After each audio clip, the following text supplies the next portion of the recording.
c'est un plaisir de pouvoir partager mes différentes expériences et mes différents projets avec vous. Une audience qui est dédiée à la data vis, c'est pas tous les jours qu'on en rencontre, donc merci pour ça.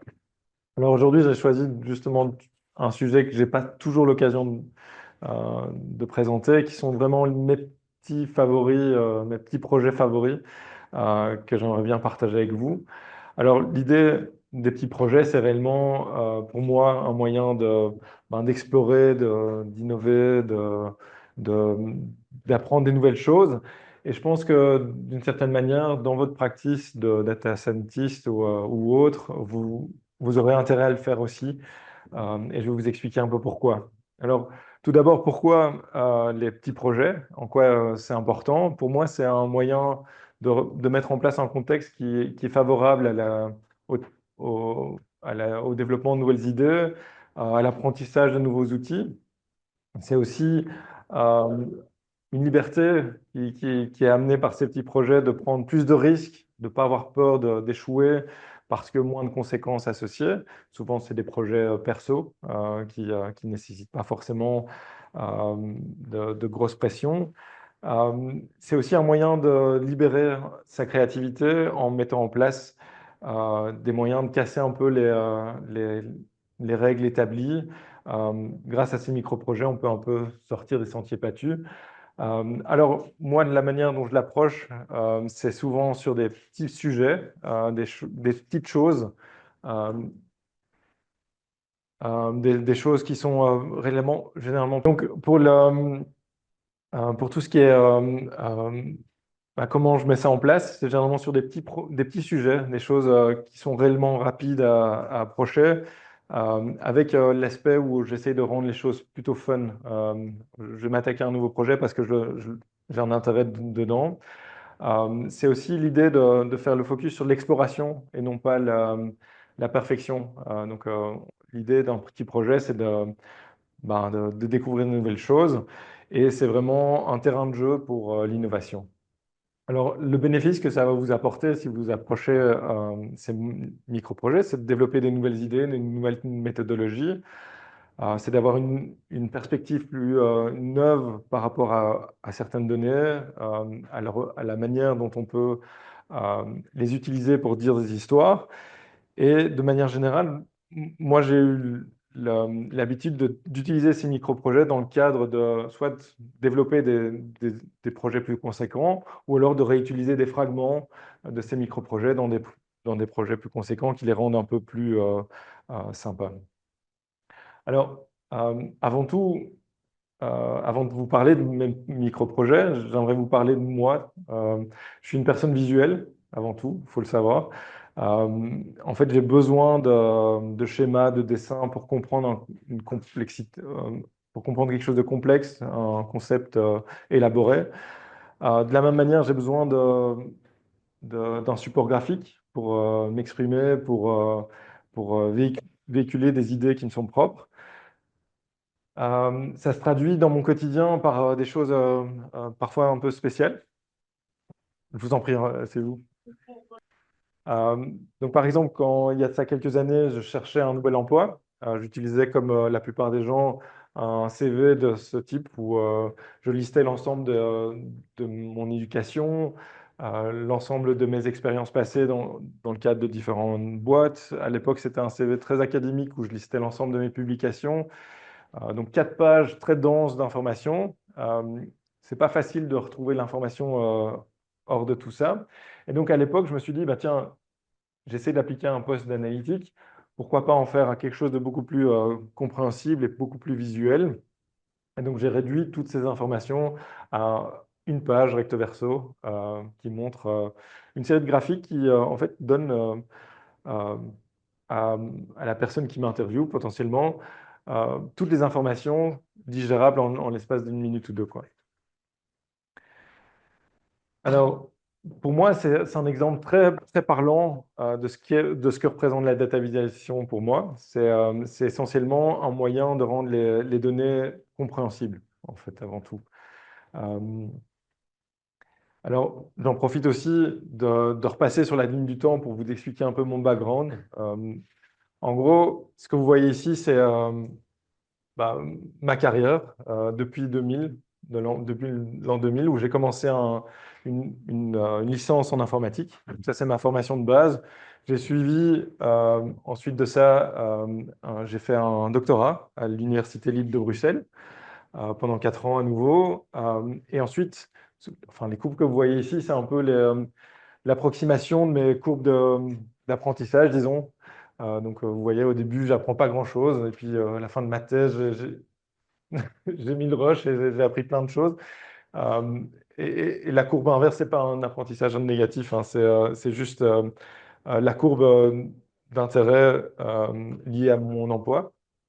Donc, j'ai fait un postdoc au Canada, suivi j'ai quitté le monde académique ensuite en l'an 2000, où j'ai suivi, j'ai travaillé dans une séquence de boîtes qui faisaient plutôt du data mining euh, à Londres, à Bruxelles, quand je suis revenu au pays. Il y a de ça 8 ans, j'ai lancé une boîte avec trois autres partenaires qui s'appelle Jetpack, qui est une boîte spécialisée en data science. On travaille sur tous les aspects de la data science, vraiment, euh, euh, au travers de plein d'industries différentes, que ce soit bancaire, euh, aéroportuaire, transport, logistique, plein de choses. On fait vraiment pas mal de trucs. Un de nos clients historiques, ça a été Bruxelles Airport, qui nous a racheté en fait il y a de ça 2 ans. Donc maintenant, Jetpack fait partie de Bruxelles Airport. Et, euh, et oui, et voilà, ça, c'est un peu ce qu'on fait. Donc on développe des applications opérationnelles pour une large série de clients, quoi. Euh, Et donc, pour en venir à moi, à nouveau, ben, je parle que de moi depuis le début, mais voilà, ça c'est un peu moi et je vais vous parler plus de mes motivations par rapport à ces micro-projets. En gros, voilà, ça c'est moi. Moi, je suis une seconde génération d'immigrés. Je viens d'une famille mixte. Mon père a migré du Maroc à l'âge de 18 ans. Il a émigré en Belgique à l'âge de 18 ans. Ma mère est belge, d'une famille belge. Donc, je suis issu d'une famille mixte. Euh, mais ce qui est intéressant, c'est de voir qu'au sein de ma famille, à différents niveaux, c'est aussi des familles mixtes, d'une certaine manière. Mes grands-parents, du côté paternel, sont mixtes de manière religieuse, hein. Ma grand-mère était juive, mon grand-père musulman. Euh, du côté de ma mère, c'est linguistique, c'est un mix linguistique. Et donc, moi-même, je partage ma vie avec une Géorgienne qui a émigré à l'âge de 9 ans en Belgique, avec qui je partage de magnifiques enfants. Et donc, en voyant tout ça, c'est pour vous illustrer un peu que c'est difficile pour moi de déterminer quelle est mon identité. C'est un espèce de patchwork de plein de choses. Euh, mais ce que je sais pour sûr, c'est que mon identité est basée sur ces trois piliers fondamentaux qui sont l'amour, la tolérance et le respect. Et donc, je vous parlais du fait qu'on avait, il y a de ça 8 ans, développé Jetpack. On était à l'époque en recherche de sujets sur lesquels on pouvait s'exprimer et nous faire connaître sans forcément divulguer l'information de nos projets corporate, hein, en gros, on cherchait un sujet sur lequel travailler et montrer à tout le monde de quoi on était capable. Et c'est tombé juste au moment où Donald Trump, lorsqu'il était dans sa première présidence, il a visité Bruxelles, en rentrant chez lui, il a déclaré que vivre à Bruxelles, c'était un peu comme vivre dans un trou à rats. Alors, je vous avoue et ça, en pointant du doigt la situation immigratoire à Bruxelles. Je vous avoue que moi, dans ce contexte-là, je ne l'ai pas bien pris et je me suis dit, ben, voilà le sujet parfait sur lequel travailler mettre en avant nos skills de data scientist et d'essayer de travailler sur les statistiques d'immigration au sein de la population bruxelloise et de montrer au plus grand nombre quels sont les vrais enjeux et casser un peu les a priori sur le sujet. Donc, je vais passer à travers euh, l'essai visuel qu'on a créé à l'époque, qui s'intitule Brussels a Lovely Melting Pot. Donc, c'est un projet graphique avant tout. qui met en avant les différentes situations immigratoires à Bruxelles. Donc, c'est un site web qui est en mode scrollytelling, hein. Je ne sais pas si vous voyez ce que c'est. C'est simplement, vous scrollez et vous avez différents éléments de la storyline qui apparaissent. Ça commence par vous expliquer qu'un migrant sur 5 vit dans l'une des 20 villes que vous voyez illustrées ici, où chacune des bulles représente une ville dont la taille est proportionnelle au nombre d'habitants. Donc on voit Londres, New York, Singapour, qui sont des grosses villes. Et donc ces villes ont tendance à accumuler beaucoup d'immigrants. Ce qui est intéressant, c'est de se rendre compte que Bruxelles fait partie de ce groupe de grandes villes qui accueillent beaucoup d'immigrés. Et si on regarde d'ailleurs la proportion de la population d'origine étrangère, c'est-à-dire première et seconde génération d'immigrés, on se rend compte que Bruxelles est un vrai outlier par rapport au reste de ces villes, hein. On voit par exemple Paris, hein, qui est bien en dessous en termes de représentation d'étrangers. Maintenant, on s'entend, hein, c'est le Paris défini comme avec les 2 millions de personnes dedans. Donc ça inclut pas forcément les banlieues. Euh, Bruxelles, donc on le voit, hein, a une diversité extrêmement forte. C'est une des seules villes, après Dubaï, qui est vraiment une exception. C'est un outlier complet. Euh, donc on le voit ici. Ouais, donc ici, on voit Bruxelles est au-dessus des 50%. La moitié de la population est d'origine étrangère, quoi. Parmi toutes les villes occidentales, c'est un outlier complet. Euh, on voit New York, Londres, Paris. Tout ça, c'est des villes qui ont une proportion d'étrangers au sein de leur population bien moindre. Ce qui n'est pas forcément intuitif, hein. Sans avoir vu les résultats, je pensais réellement que New York et Londres étaient plus diversifiés que Bruxelles.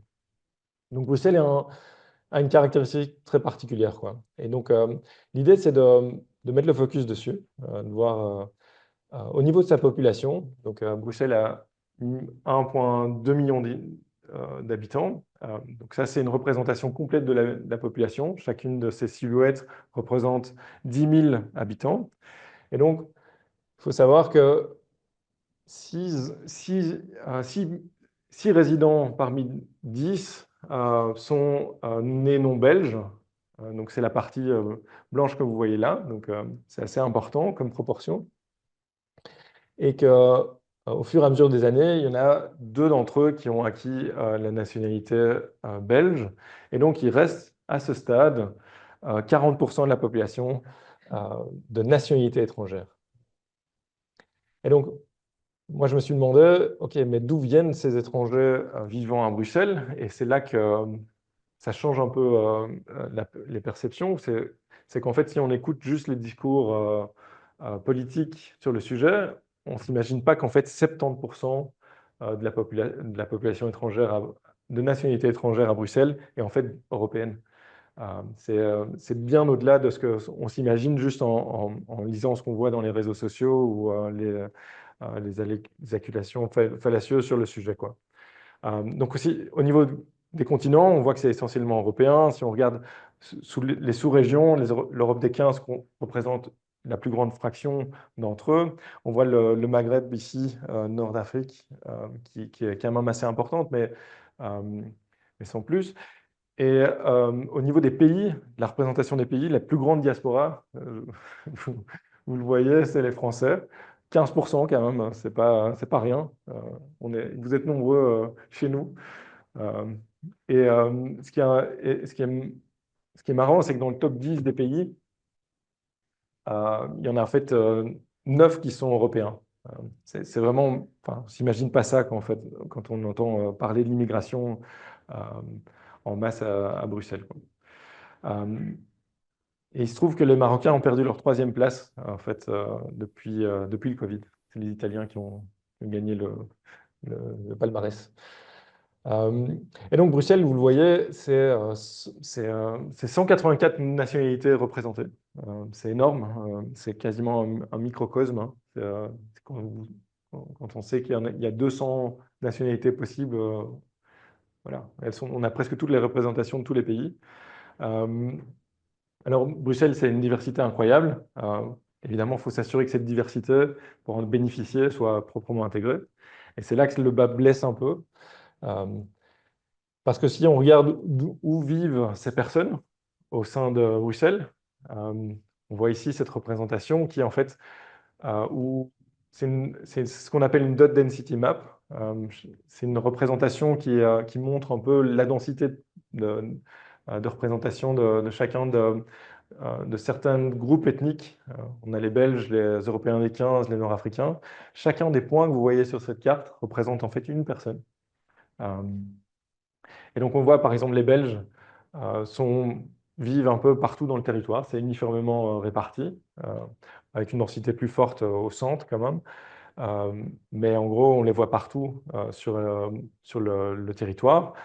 Là où l'Europe des 15, on le voit, est plutôt dans le sud de Bruxelles. C'est les quartiers plus cossus. Il faut savoir que les institutions européennes sont juste là. Donc, on s'imagine bien que les Européens des 15 sont aussi beaucoup de fonctionnaires européens. Les Français sont essentiellement ici, vous le voyez. Ils ont choisi un quartier très spécifique à Bruxelles. Euh, ils ont vraiment leur petite boulangerie et tout ça. C'est assez marrant à voir. Là où les Nord-Africains sont plutôt dans le nord de Bruxelles, quartier moins favorisé, le long du canal en fait, dans les niveaux les plus bas, géographiquement parlant. Euh, et en fait, ce qui est intéressant, c'est de voir que si on regarde les trois communautés ethniques qui ont tendance à vivre le plus en communauté euh, et à moins se mélanger, c'est-à-dire les Nord-Africains en rose, les Turcs en jaune et les Européens de 15 en bleu, on voit qu'en fait, ils vivent dans trois, trois endroits différents de la ville, avec assez peu d'interactions, en fait, hein. On le voit. Et donc, ça met en avant le fait que, bah, en fait, ouais, il y a une grande diversité à Bruxelles, mais elle ne se mélange pas forcément très bien. Et donc, et donc, on conclut là-dessus, hein, on ne donne pas on donne pas notre opinion politique sur le sujet et tout ça. C'est vraiment, on a créé cet essai graphique pour réellement montrer euh, bah, la réalité des choses, quoi.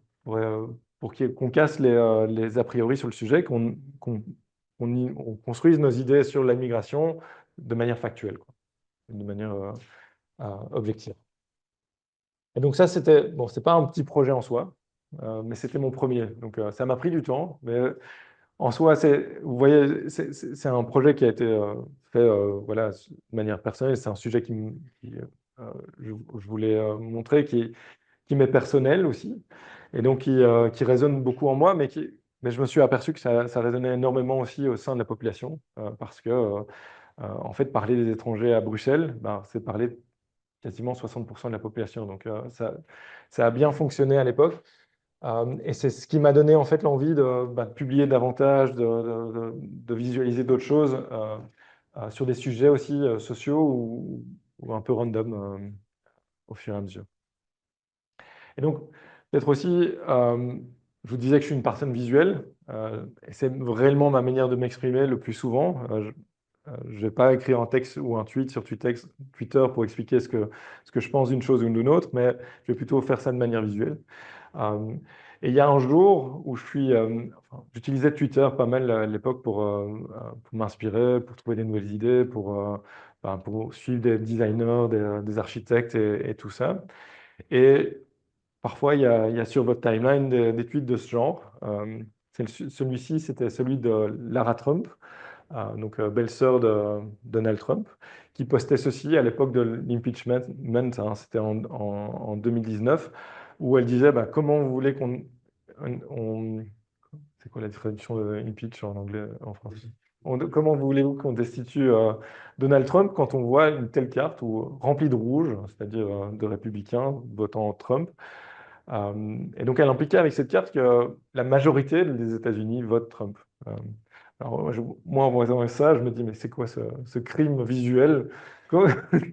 Comment, même si c'est correct, hein, c'est une carte qui en fait, montre la majorité de chaque county, hein, l'équivalent des départements chez vous.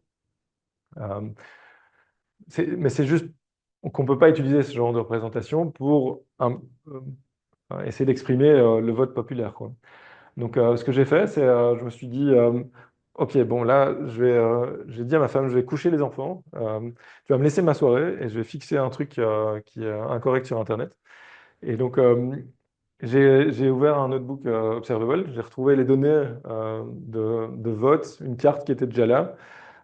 Et je l'ai un peu trafiqué, je l'ai transformé, j'ai créé une animation. Et j'ai posté ça en allant me coucher, en me disant voilà, c'est fixé. Et ce que vous voyez, c'est une carte euh, qui morphe en fait chacun des comtés de la carte en une bulle dont la taille est proportionnelle au nombre de voteurs.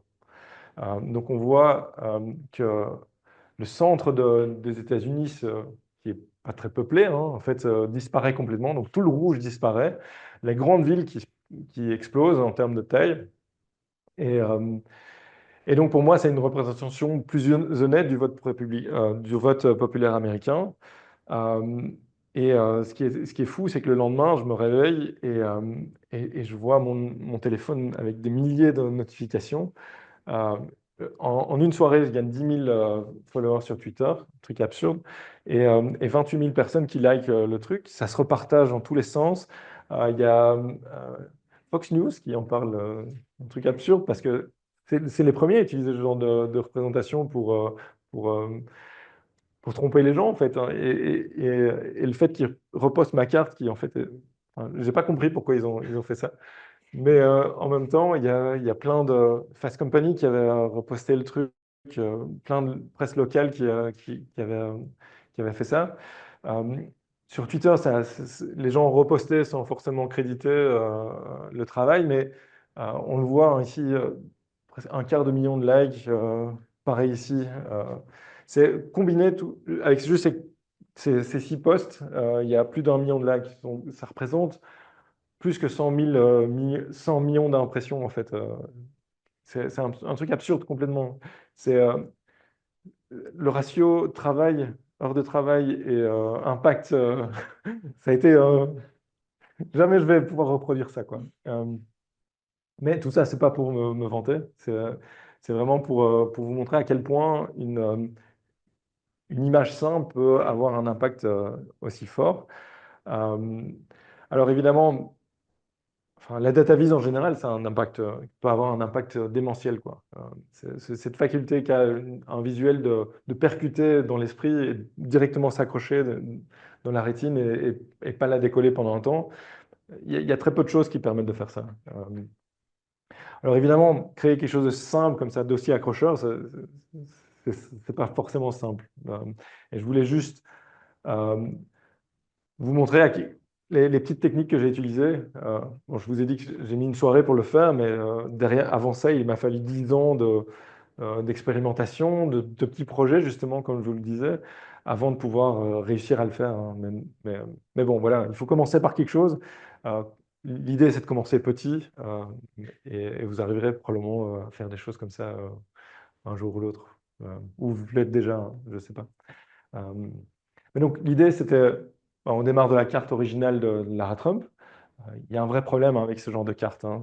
C'est un peu le même problème que la carte normale hein, qu'on voit généralement. Ici, c'est une projection de Mercator.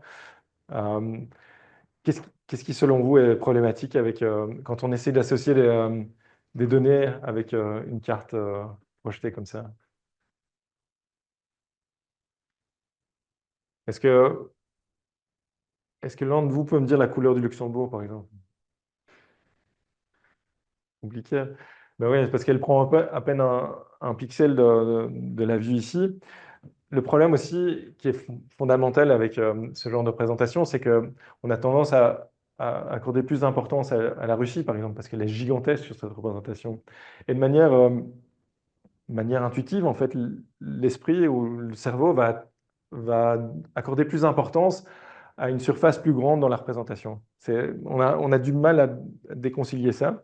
Et donc, ce qui se passe, c'est que ce qui peut être fait, c'est utiliser les cartogrammes. C'est une manière de représenter les données géographiques de manière un peu euh, euh, non exacte, mais qui sont quand même relativement proches d'une situation géographique où on voit que chacun des pays ici est représenté par un cube et il est placé de manière à ce que le Luxembourg est adjacent à la Belgique, à la France.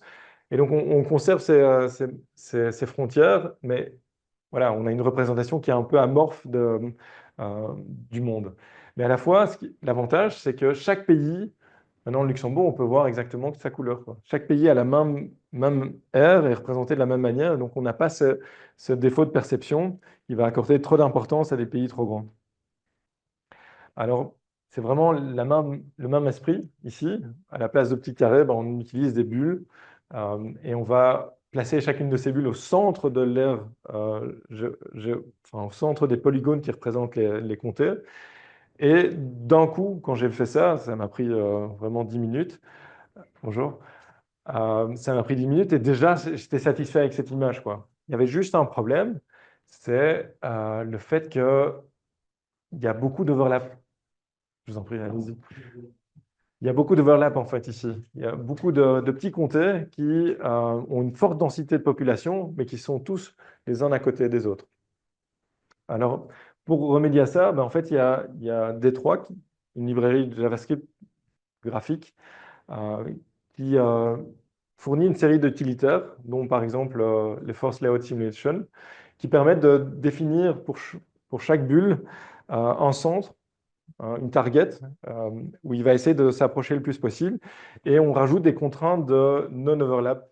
Et donc, c'est des bulles qui vont essayer de s'approcher le plus vite, c'est des bulles qui vont essayer de se rapprocher du mieux possible de leur centre, mais tout en essayant de se repousser les unes les autres pour ne pas créer d'overlap. Alors, si on applique cet algo sur la carte précédente, ben, en fait, on va déplacer chacun des compteurs de manière euh, donc, elle ne va pas être placée exactement au centre, et c'est pour ça qu'on voit ce grossissement en fait ici de cette partie des États-Unis.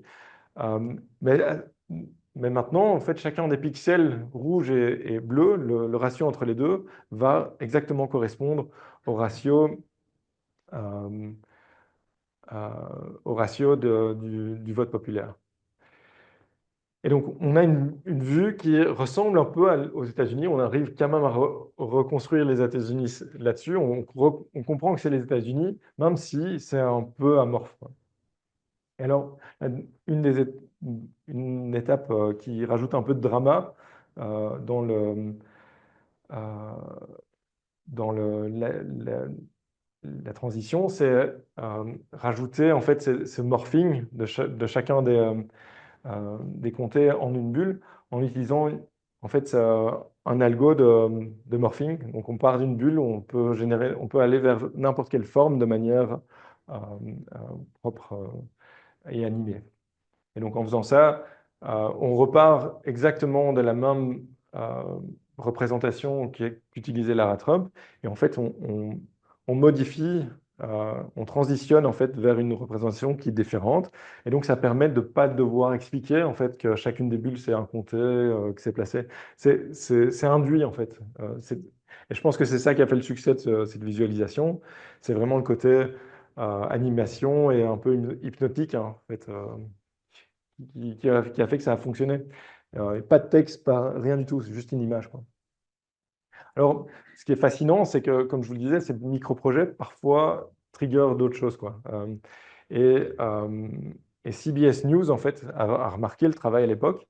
Donc, CBS News, qui est quand même dans le top 5 des broadcasters américains, nous a demandé de designer une nouvelle carte pour les midterms, en fait, qui a un système un peu différent du vote électoral, où on a designé une carte complètement différente, quoi. Donc, et aussi animée et tout ça. Donc ça, c'est assez fou qu'on nous demande de faire ça, alors que tout ça a démarré d'un petit truc fait le temps d'une soirée. Ce qui est marrant aussi, c'est que j'ai utilisé les mêmes techniques des années plus tard, lors des élections françaises. Vous reconnaissez probablement cette carte. Euh, Quand je l'ai vue, j'étais un peu surpris d'entendre que 97% des communes françaises ont voté RN. Euh, et puis en creusant un peu, je réalise qu'en fait, le RN, bon, c'est beaucoup de gens qui ont voté. Euh, c'est à nouveau une représentation qui est exacte, hein. Ça montre la majorité dans chacune des communes. Mais en fait, proportionnellement, en fait, les communes dans les métropoles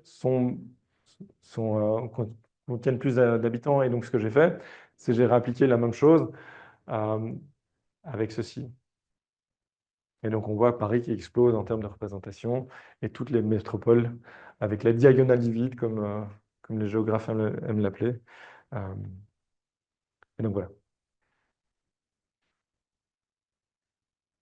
Alors, vous le voyez, je l'ai approché initialement avec le premier exemple.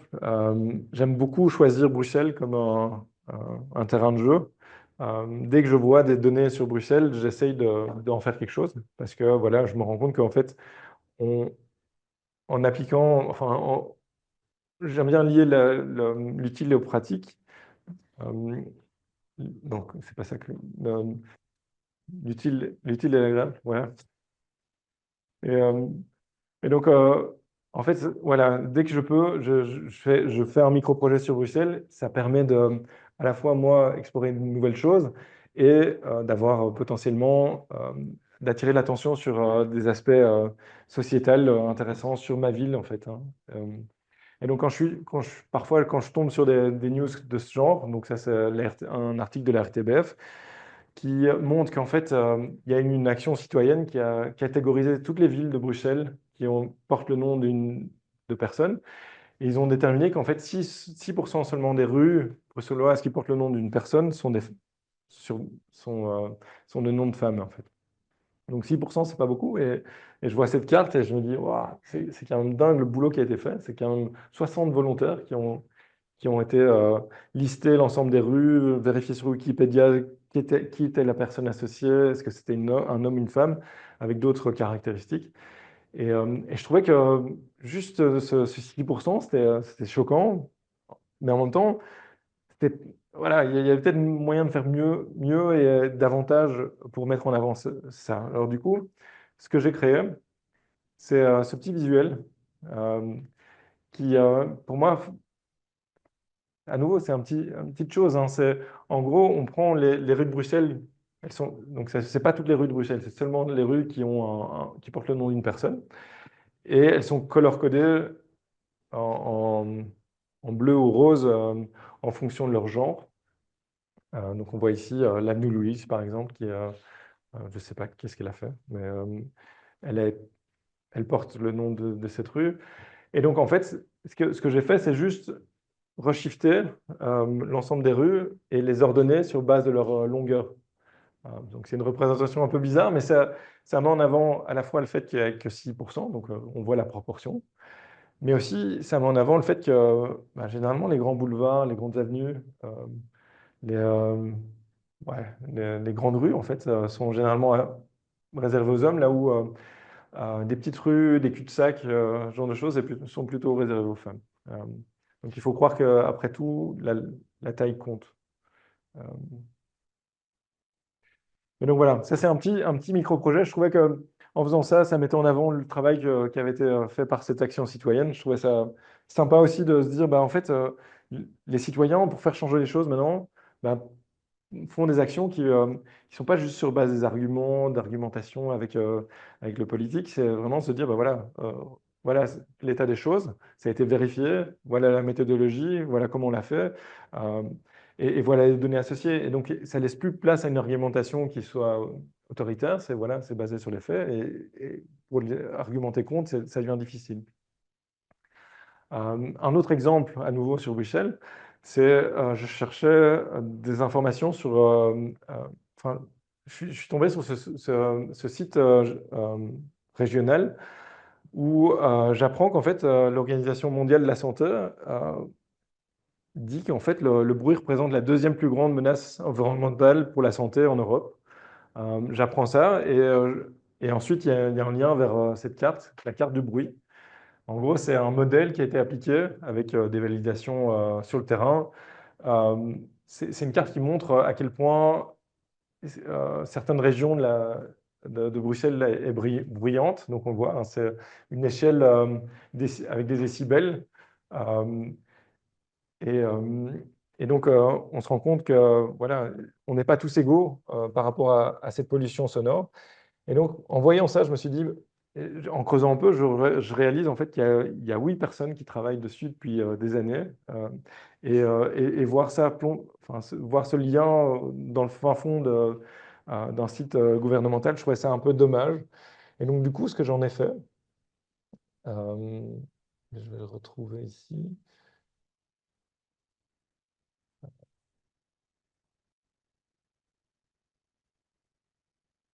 C'est en fait un truc qui est, je ne sais pas si on entend le son. Ah oui. Je ne sais pas si vous entendez. En fait, c'est si je suis dans une. Ouf. Si- Ouais, mais du coup, on n'entend plus. Mais vous voyez l'idée, hein. C'est en gros, en allant sur mon quartier, en fait, je peux voir à quel point il est bruyant. Et j'entends en fait les bruits de la ville, quoi.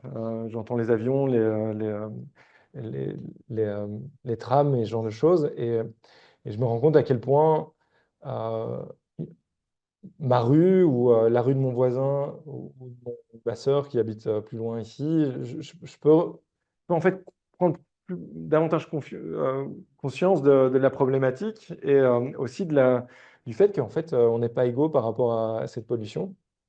On le parlait, on voyait, hein, je vous disais, les quartiers cossus.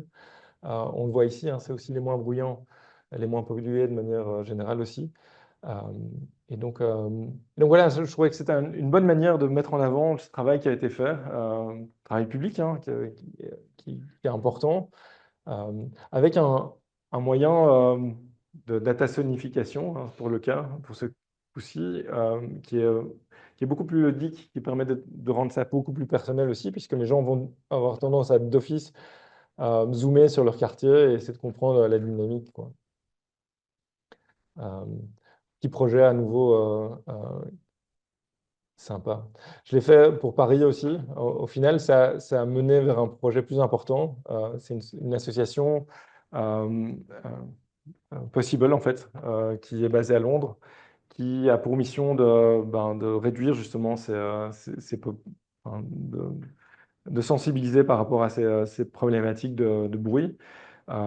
Et donc, on a détourné en fait ce petit, ces petites expériences de DataVis sur différentes villes européennes, puisqu'en fait, c'est une obligation européenne de publier ce genre de choses maintenant.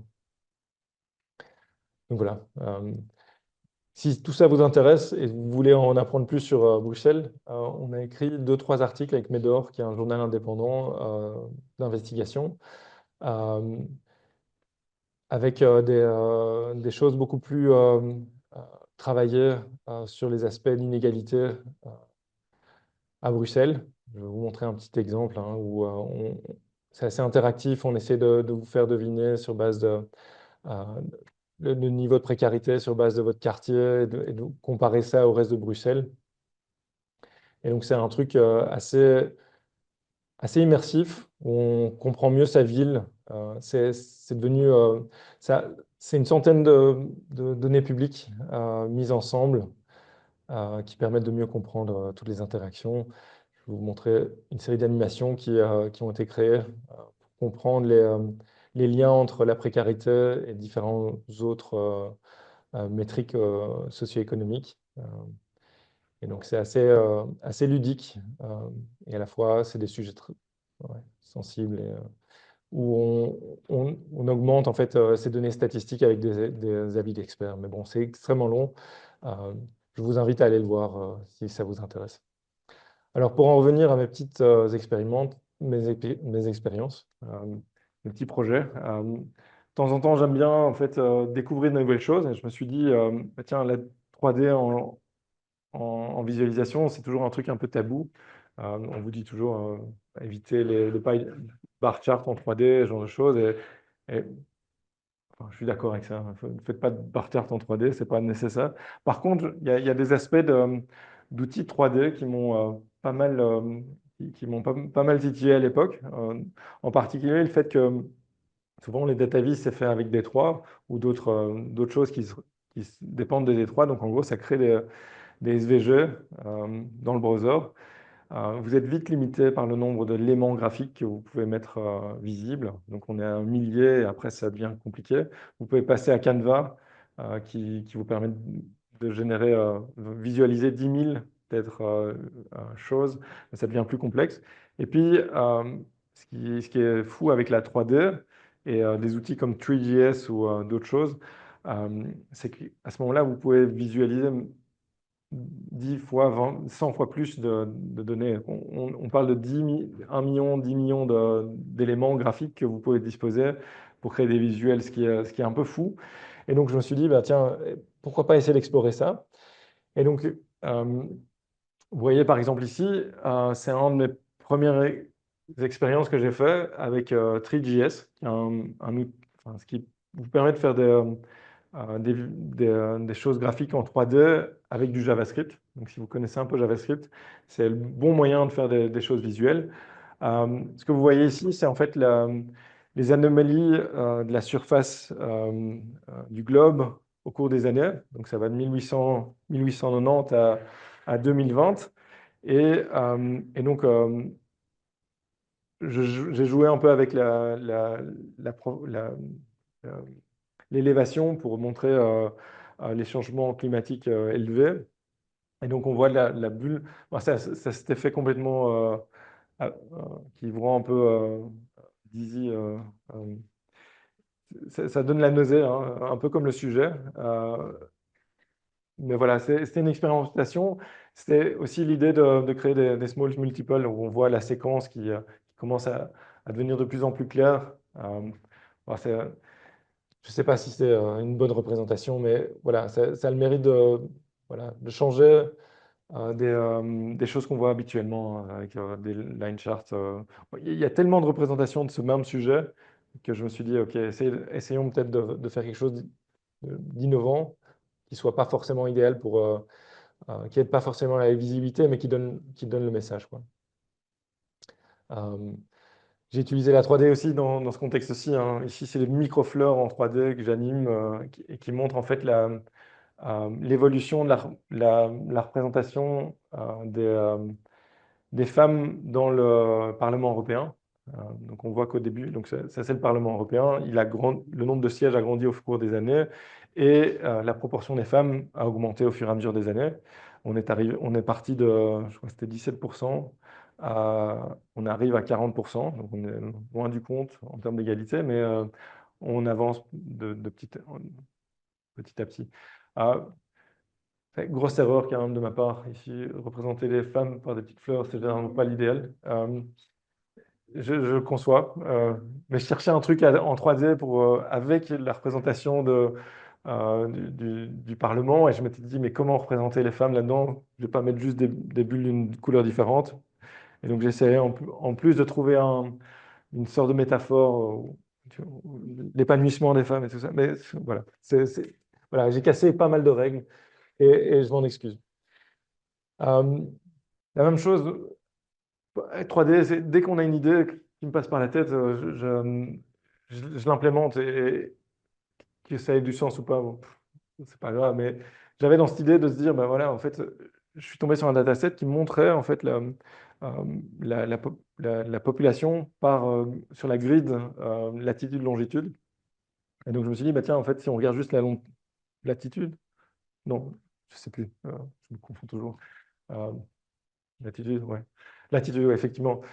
Si on découpe la planète en latitude et qu'on regarde la proportion d'habitants euh, sur ce segment et qu'on ajuste en fait, la bande en fonction, comme pour la carte des États-Unis, donc chaque disque représente la population, mais on se retrouve avec une toupie qui ne représente une autre vue de la population sur Terre. Mais voilà, c'est une expérimentation. Je ne sais pas toujours pourquoi je fais des choses comme ça, mais ça me passe par la tête et je dois le faire. Euh, voilà, une des cartes dont je suis le, le plus fier et en même temps le plus honteux. Donc, à nouveau, hein, je vous parlais de ces petits projets pour avoir une opportunité de découvrir de nouveaux outils et tout ça. Et donc, je suis tombé sur Blender. Je ne sais pas si vous voyez ce que c'est. C'est un outil open source de modélisation 3D. Vous pouvez faire des choses vraiment géniales avec ça. C'est en plus, maintenant, ils ont implémenté un truc graphique. C'est gratuit, hein. Donc, vous pouvez implémenter des logiques avec un- ce qu'ils appellent des géométries nodes, qui vous permettent d'implémenter vraiment une logique sur base de données. Euh, c'est pas forcément facile de travailler avec les données là-dessus, mais ça ouvre un range de possibilités géniales. Et dans cet outil, c'est utilisé pour aussi des films d'animation, quoi. Et donc, on peut créer des petits personnages. Et alors, il y a tout un segment qui est la simulation des cheveux. Et donc, quand j'ai vu ça, je me suis dit, c'est génial. Jamais personne n'a pensé à utiliser la pilosité pour représenter des données. Et donc, pour pousser le vice jusqu'au bout, j'ai cherché la littérature scientifique sur la pilosité dans le monde et il y a une recherche enfin, sérieuse, ça a été décrié, mais des gens qui ont été regarder la pilosité de la troisième phalange des doigts des hommes et ont déterminé sur base de ça euh, l'intensité de la pilosité. Une étude ouais, impossible, tu vois. Mais voilà, j'ai trouvé les données qui étaient plus ou moins sérieuses pour faire ça. Je me suis dit, OK, ben, créons une carte avec une texture qui est offerte par l'outil, qui donne l'effet de la peau. Et j'ai créé des simulations de cheveux. Et ça m'a donné ça, quoi. Avec Private Joke, le Népal, le nipple. Enfin, avec l'Everest, en fait. C'est- c'est cherché, mais voilà. C'est pour ça que j'en suis fier, mais en même temps, j'ai pas toujours envie de la montrer. Je peux pas le montrer à tout le monde, quoi. Voilà, avec une simulation de cheveux, je l'ai utilisé à nouveau dans ce contexte-ci. Quand je vous disais les échecs, parfois je fais des choses qui sont un flop complet. Celui-ci, par exemple, ça n'a pas du tout fonctionné. Voilà. Et je comprends maintenant, avec le recul, c'est pas terrible. Euh, Jeux olympiques. Si on prend les anneaux, c'est à nouveau, il y a aussi une simulation physique. Donc, on peut créer des événements et définir des contraintes, des murs, des choses comme ça, envoyer des objets sur les murs. Et c'est aussi l'opportunité de se dire, bah voilà, on reprend un objet classique, un logo des Jeux Olympiques, et puis chaque anneau, on va le resizer par rapport au nombre de médailles obtenues par l'Afrique, par l'Europe et ce genre de choses. Gros flop, gigantesque flop. Personne n'a aimé ça. Je sais pas pourquoi. Je trouvais l'idée géniale, mais non, ça n'a pas marché. Comme quoi, voilà, l'idée aussi, c'est de se dire, tester les trucs, publiez-les. C'est génial pour avoir du feedback. Euh, Si ça marche, ben voilà, vous avez de la visibilité. Si ça marche pas, les gens l'oublieront. Vous inquiétez pas. Mais, euh, mais ça vaut le coup d'essayer et pas d'attendre que ce soit parfait. Au contraire, faites des itérations sur base du feedback. Écoutez pas les trolls juste, mais sinon, faites-le. Dans l'aspect Euh, donc l'aspect 3D, ce qui m'a plu, c'est justement cet aspect où on peut en fait montrer plein de choses avec des performances démonstrées. Et donc moi, ce que j'ai toujours bien aimé dans la représentation des données, c'est en fait utiliser en fait notre faculté humaine qu'on a de en fait, voir des choses visuelles et détecter directement des patterns visuels. On est des bêtes, enfin des bêtes sauvages hein, à la base, qui avons la faculté de déterminer qu'en fait, à 50 mètres, il y a des roseaux qui bougent et que potentiellement, il y a un prédateur derrière, quoi. Et donc, on a perdu hein, l'utilité de cette faculté. Sauf que dans la data vis, c'est ultra relevant, quoi. On arrive à détecter des patterns dans un fouillis de points directement, quoi. Et donc, utiliser cette faculté-là pour, en fait, enfin, utiliser le cerveau pour faire l'agrégation sans la faire de manière statistique, ça peut avoir un impact génial. Et donc, par exemple, ici, il y a ce qu'on appelle les particle systems qui permettent en fait de visualiser des millions de points et de les faire bouger sur une trajectoire. La résolution est vraiment pas très bonne. Je ne sais pas si vous pouvez deviner de quoi il s'agit. Pardon? Ouais, c'est le monde, c'est l'Europe. Et, et quand j'ai publié ça, j'ai fait Work in Progress. J'apprends 3JS. Et puis, il y a un de mes potes en Belgique, très chouette gars, qui publie plus beaucoup, mais qui était un master de la data science, qui me dit j'espère quand même que c'est pas de la migration dont il s'agit. Et en fait, il y a un vrai problème avec la représentation de la migration. Probablement que vous avez dû en entendre parler. C'est souvent illustré avec des grandes flèches qui arrivent sur l'Europe. C'est un petit sentiment de terreur quand les gens voient ça. Et c'est vraiment pas enfin, l'objectif de montrer ça de cette manière-là. Donc, en gros, en postant ça, il s'agissait de ça, hein. Donc, c'est la migration. Ce que je voulais illustrer, c'est les routes migratoires. Donc, je voulais trouver des moyens de montrer ça, mais en même temps, voilà, imaginez montrer ça à un public qui est pas forcément favorable à la migration, bah, ouais, il panique complètement, quoi. Donc, j'ai abandonné cette idée, je l'ai mis de côté. J'ai pris ça comme une autre échec euh, dans la collection. Je vous montre pas tout non plus dans la collection, mais avec cette idée, j'ai pas abandonné. Euh, j'ai repris cette idée de, de, de montrer, de montrer toutes les données, en fait. Ici, je suis tombé sur un dataset absurde. 890 matchs de foot.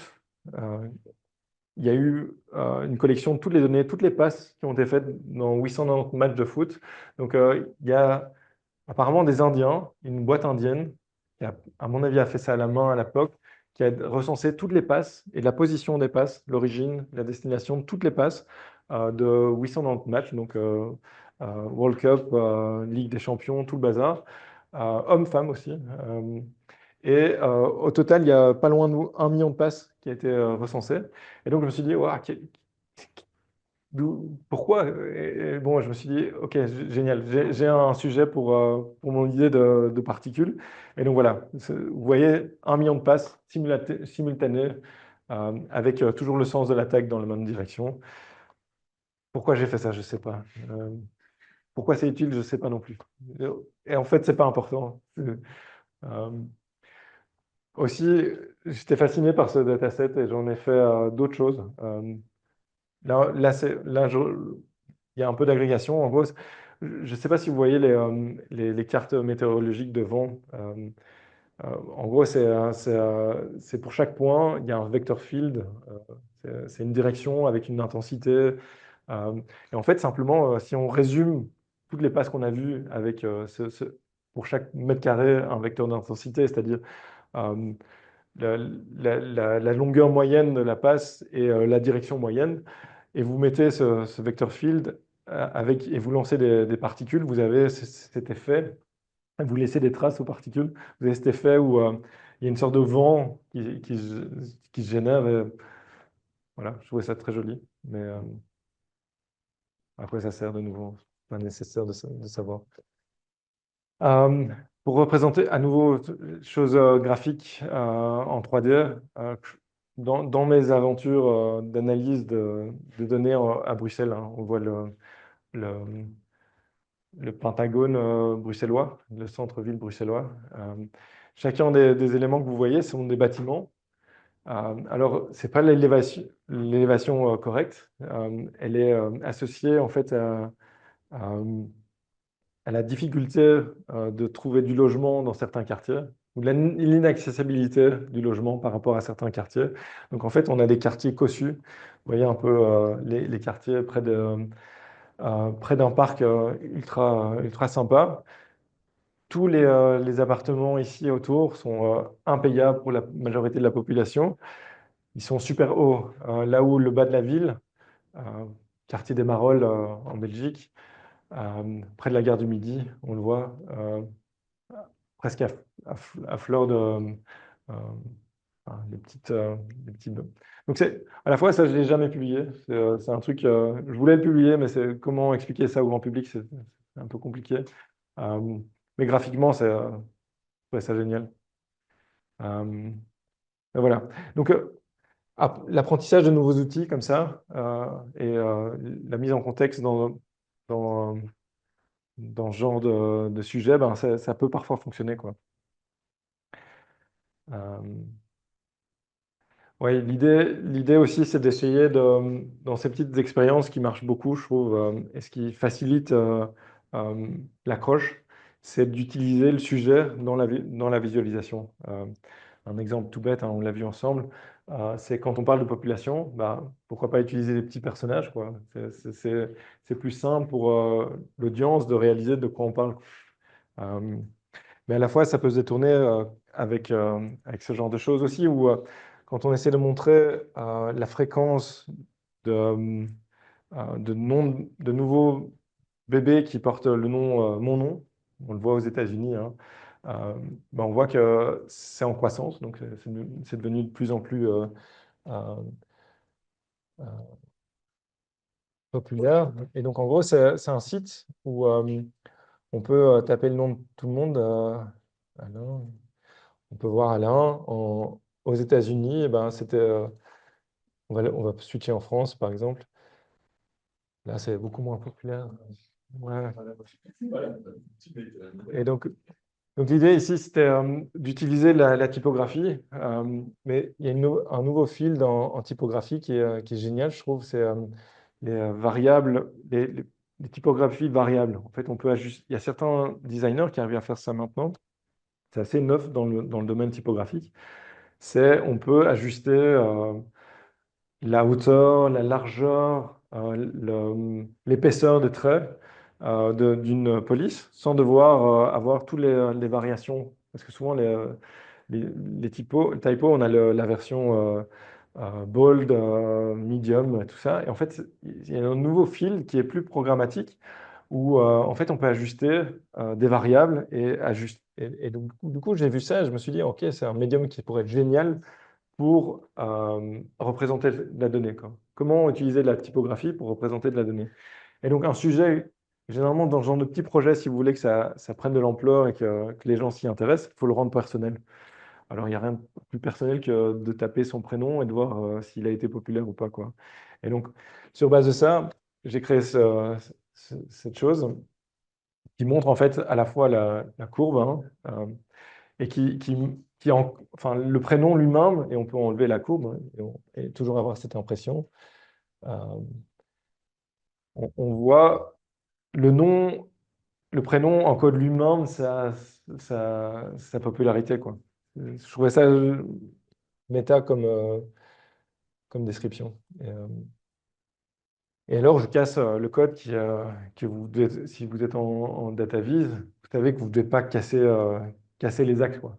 Vous devez respecter les axes. Le zéro, c'est le zéro. Vous commencez parce que ici, le zéro a déjà une importance, mais bon, il y a des thresholds à trouver quand on joue avec ce genre de nouvelles représentations. Bah, le zéro il y a quand même quelque chose, quoi. Il y a un threshold à trouver entre la visibilité et l'accuracy de la donnée, quoi. Donc voilà, ça c'est un autre. Je suis en train de dépasser complètement le temps qui m'est imparti. Euh, j'ai encore plein d'exemples, mais je pense que ouais, on arrive au bout.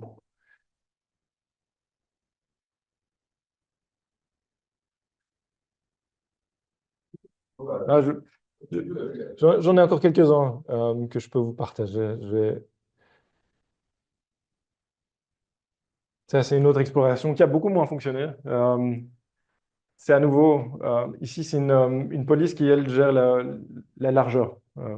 Et donc, je me suis dit, bah, tiens, peut-être que je peux utiliser ça pour représenter la fréquence des lettres dans l'utilisation ici on le voit plus clairement, dans différentes langues, quoi. Donc, on voit en anglais, le E est fortement utilisé, en néerlandais aussi, euh, et le A est beaucoup moins utilisé en gros, ça marche pas des masses.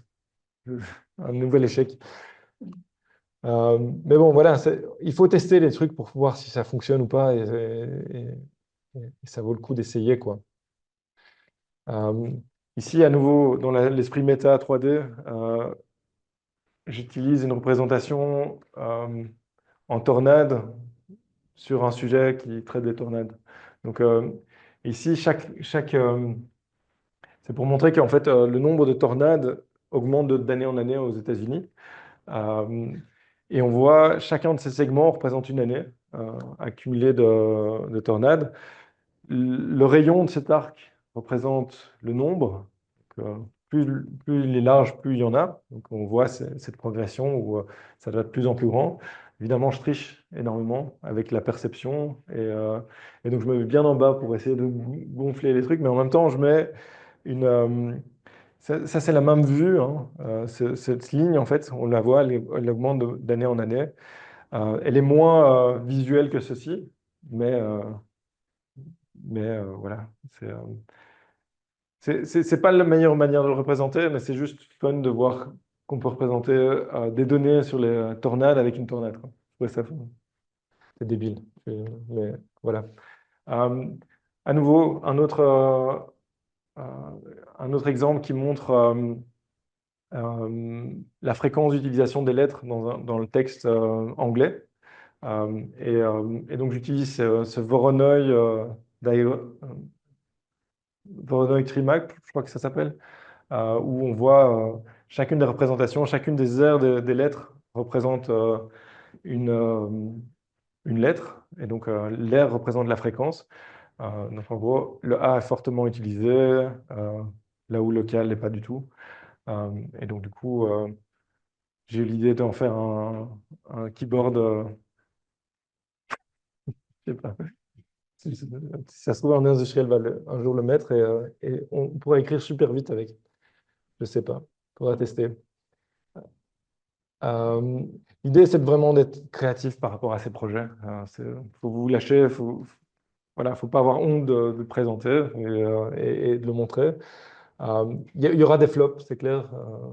Il y aura des choses qui seront pas bien, mais vous aurez du feedback. Les gens vont vous dire, ouais, tu pourrais améliorer ça comme ça ou penser à ça. Et en fait, ça va mener vers d'autres idées. L'idée, c'est vraiment de se dire, ben voilà, on va pas rester juste à faire des bar charts. C'est Amanda Cox, je ne sais pas si vous voyez qui c'est. C'était une des collègues de Mike Bostock au New York Times. C'était son boss. Et elle, lors d'une conférence, a dit ouais, faire des bar charts, c'est une évidence que vous êtes mort à l'intérieur. C'est un peu dur, mais je pense que c'est pas faux. Mais en même temps, voilà. Je pense que l'idée, c'est vraiment sortir des conventions, de ce qu'il y a dans les outils euh, pour essayer de nouvelles choses, hein. Faut pas hésiter. Et ça peut, et ce que je veux, ce que je dis souvent aux gens, aux étudiants à qui j'ai affaire, c'est de se dire, si vous savez pas coder, voilà, les meilleurs designers en database que je connaisse, c'est des gens qui savent pas coder. Euh, et un des meilleurs exemples, c'est par exemple avec ce projet de Georgia Lupi et Stéphanie Possavec, Dear Data. Je ne sais pas si vous voyez ce que c'est, si ça résonne chez vous. En gros, c'est un projet où ils ont passé une année, chaque semaine, à s'envoyer une carte postale. Un projet génial. Chaque carte postale, ils ont chaque semaine défini un thème sur lequel ils allaient collecter l'information. Donc pendant une semaine, ils collectaient l'information. Et puis ils ont créé une représentation graphique complètement inventée, avec une légende associée sur le sujet. Donc ici, il parle euh, c'est quoi?